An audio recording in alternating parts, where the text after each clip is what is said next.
नमस्कार विद्वानों, स्वागत आप सबका एक बहुत ही खास सेशन में।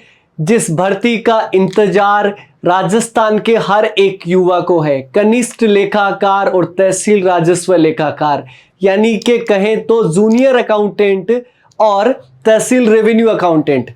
इन भर्ती के बारे में कंप्लीट इंफॉर्मेशन जो है वो आपको इस वीडियो में मिलने वाली है।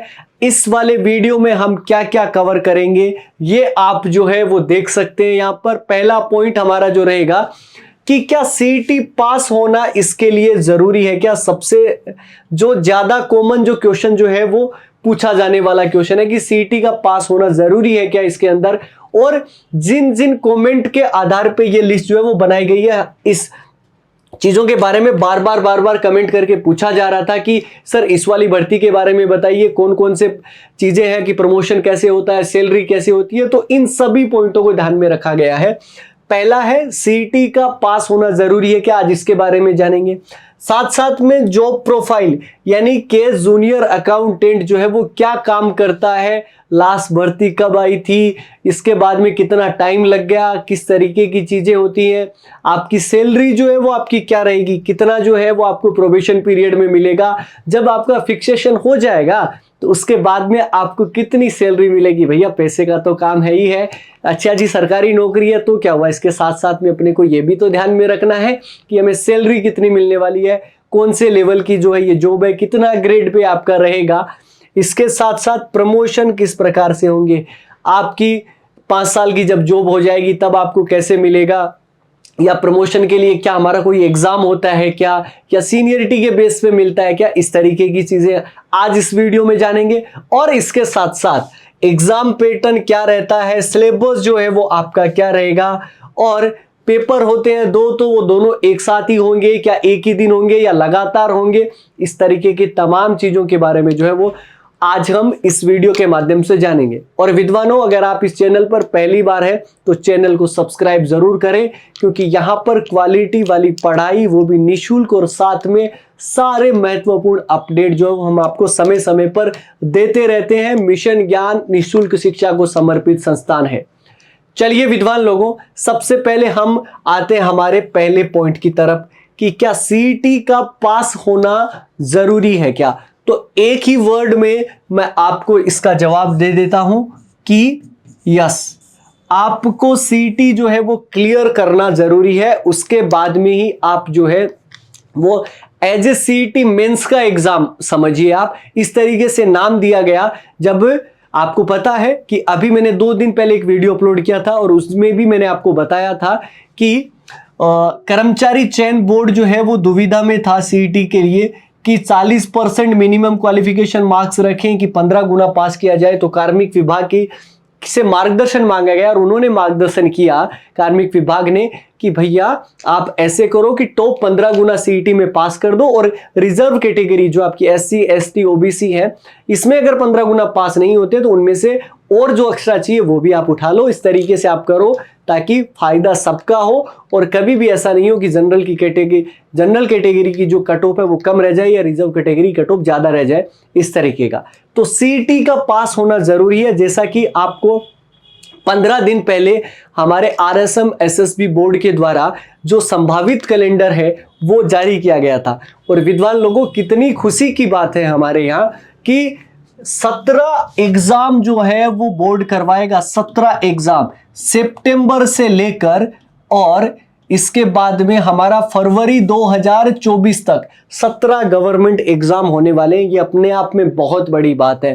तो युवाओं, जागो मेरे भाई, तैयारी में लगो। और क्योंकि हमारे पास में जो पोस्ट अगर आपको दिखाई दे रही है, मैं थोड़ा सा जूम कर देता हूं, शायद आपको जूम में अगर दिखने में अगर कोई प्रॉब्लम आए तो देखिए।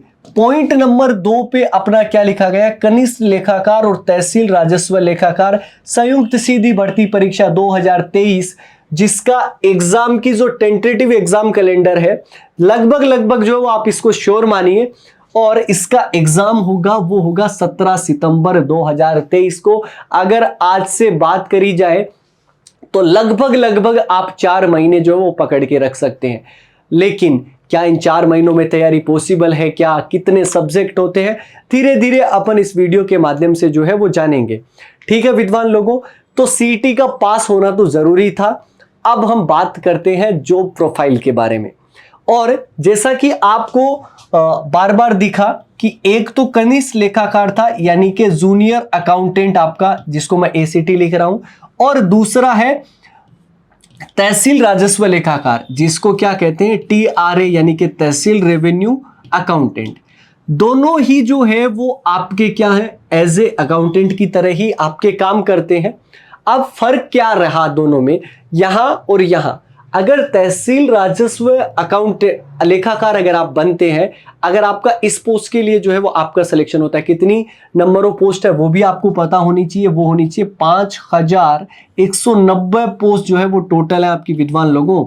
तो इतनी मात्रा में आपकी पोस्ट है, तो आप समझ सकते हो कि कितनी बड़ी जो है वो आपकी ये भर्ती है। अच्छा जी, यहां पे टीआरए, अगर आज आप इसको क्रैक करते हो तो आपकी जॉब जो लगेगी ना, वो आपकी तहसील स्तर पे जो है वो जॉब आपकी लगेगी, वहां पर जो है वो आपको ज्वाइन करना पड़ेगा।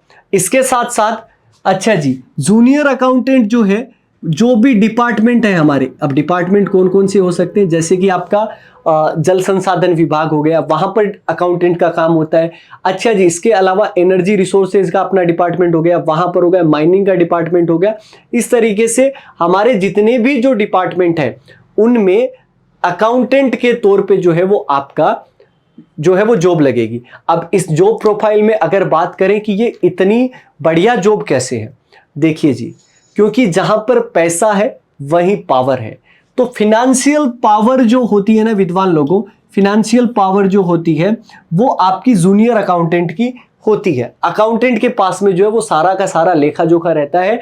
इसका काम जो रहता है वो निगरानी रखने का होता है। जैसे कि कोई बिल पास हुआ तो वो किस तरीके से यूज में आया, किस तरीके से नहीं आया, इनके साइन के बिना जो है वो आपका कोई भी सेक्शन नहीं हो सकता। जैसे कि आपकी सचिवालय में अगर आपकी जॉब लगती है, क्योंकि यहाँ पर जूनियर अकाउंटेंट में भी सचिवालय चाहिए, तो यहाँ पर जो सैलरी जो बनेगी वो भी आपकी इन्हीं के हाथों से बनेगी।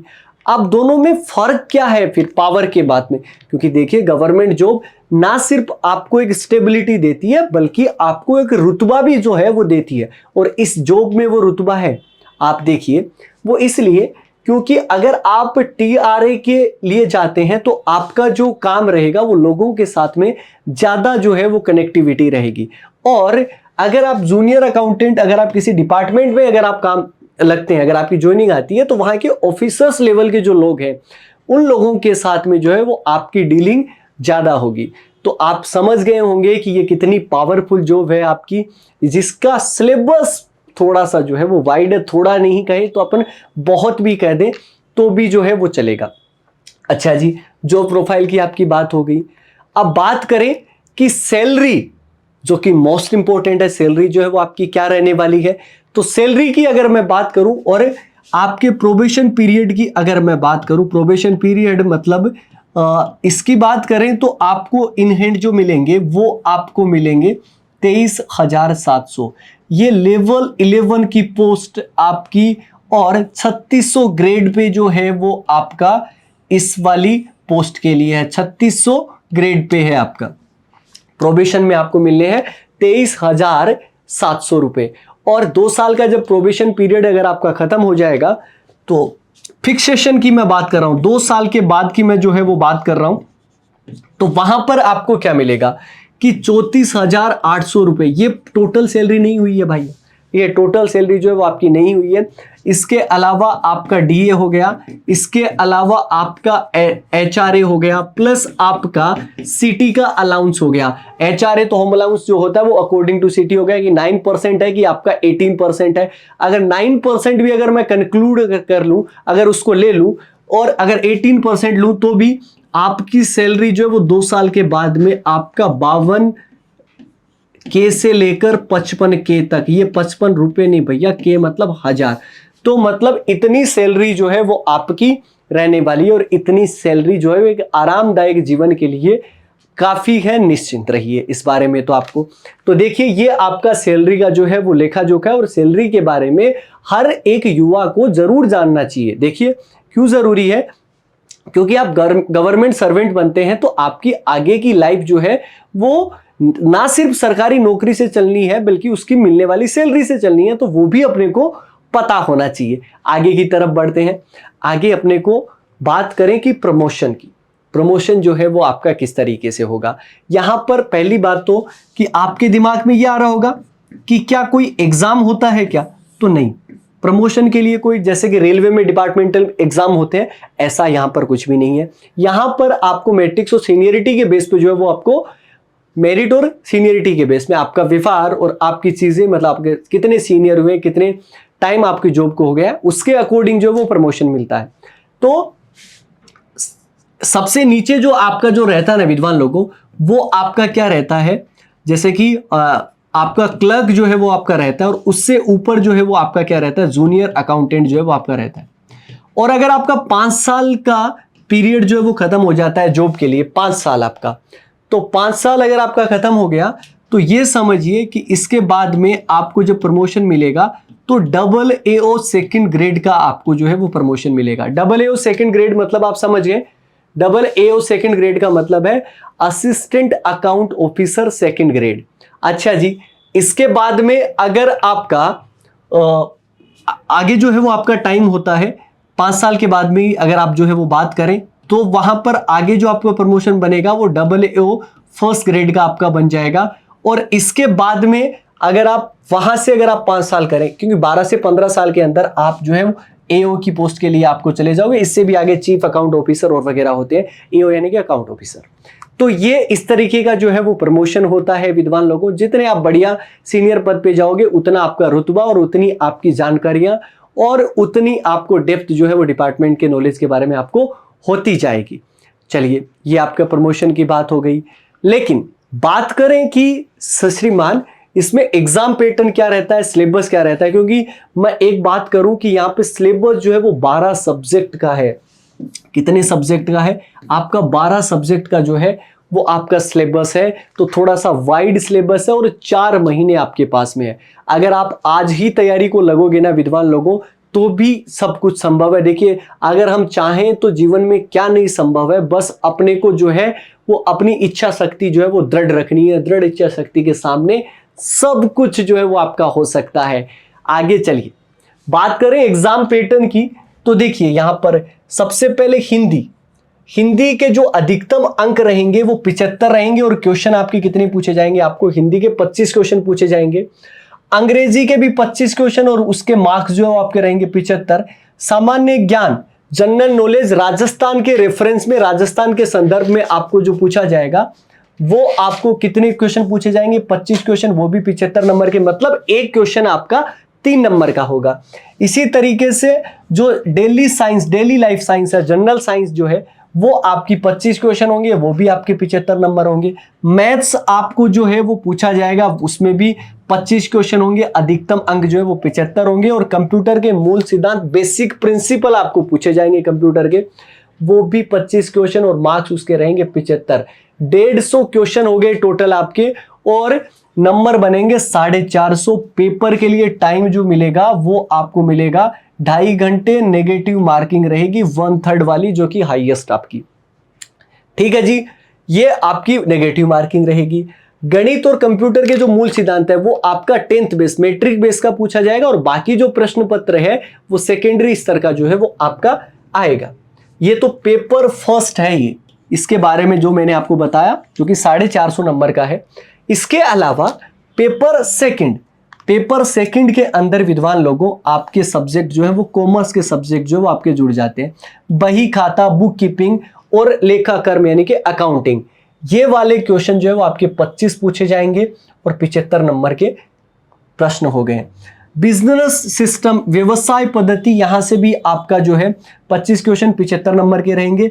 अकाउंटिंग जो है वो एग्जाम, लेखा परीक्षा जो होगा वहां पर भी 25 क्वेश्चन 75 नंबर के आपके। भारतीय अर्थशास्त्र, इंडियन इकोनॉमी से 25 क्वेश्चन होंगे 75 नंबर के, क्योंकि देखिए फिनांस का आपका नॉलेज अगर चाहिए तो आपको इसमें बेहतर जो है वो आपको करना पड़ेगा। इसके साथ साथ राजस्थान सेवा नियम के भी आपके 25 क्वेश्चन होंगे और वो भी 75 नंबर के। और सामान्य वित्तीय और लेखा नियम जो है वहां से भी आपके 25 क्वेश्चन पूछे जाएंगे 75 नंबर के, मतलब पेपर सेकंड जो है वो भी आपका 150 क्वेश्चन और 450 नंबर को जो है वो लिया जाएगा। और इसके लिए भी आपको जो टाइम मिलेगा वो आपका टाइम मिलेगा 2.5 घंटे। पेपर फर्स्ट के लिए भी 2.5 घंटे और पेपर सेकंड के लिए भी आपको 2.5 घंटे का टाइम दिया जाएगा। अब आप कहेंगे कि क्या सर दोनों ही पेपर जो है वो एक ही दिन होंगे? तो विद्वान लोगों, हाँ, कि आपके दोनों ही पेपर जो है वो एक ही दिन होने, एक सुबह की शिफ्ट में हो गया, एक इवनिंग की शिफ्ट में हो गया, तो दोनों ही जो है वो आपके शिफ्ट में हो गए। अब विद्वान लोगों, बात इस बात पे अड़ती है कि क्या हमें तैयारी करनी चाहिए? तो ये तो देखो पूछने की बात नहीं है ना, कि आपको जॉब चाहिए तो आपको तो तैयारी करनी ही पड़ेगी। और क्या 4 महीने में, जो 4 महीने में क्या इसकी तैयारी पॉसिबल है? क्या बिल्कुल पॉसिबल है। मैंने फिर कहा, इंसान चाहे तो क्या कुछ नहीं हो सकता, सब कुछ हो सकता है। इच्छा शक्ति दृढ़ रखनी है, ये काम आसानी के साथ में भी हो सकता है। बस आपको रेगुलरिटी रखनी है अपनी पढ़ाई में और चीज़ों को देखते हुए जाना है। कॉन्सेप्ट को क्लियर करिए और प्रीवियस ईयर्स के क्वेश्चंस के पेपर जो है वो आपको ले लीजिए, क्योंकि ये 2013 में भर्ती आई थी, 2017 में जाके क्लियर हुई है, तब जाके ज्वाइनिंग मिली है। अब ये नई भर्ती है आप सबके लिए। विद्वान लोगों, इसका जो है वो आपको पे स्केल मैंने बताया, प्रमोशन आपको बताया, सारी चीज़ें एक एक चीज़ें डिटेल में जो है वो आपको बताइए। उम्मीद करूँगा कि ये वीडियो आपके लिए हर एक बार बार जगह आपको कहीं खोजने की जरूरत नहीं पड़ेगी, एक ही वीडियो में आपको कंप्लीट इंफॉर्मेशन मिल जाएगी। तो ऐसे ही बढ़िया वीडियोस अगर आपको चाहिए, सारी जानकारियां चाहिए, तो इस चैनल को सब्सक्राइब कर लो और लगातार इस चैनल मिशन ज्ञान से जुड़े रहो। तो मिलेंगे नेक्स्ट वीडियो में नई इंफॉर्मेशन के साथ। तब तक अपना ख्याल रखें, सुरक्षित रहें। जय हिंद, जय भारत।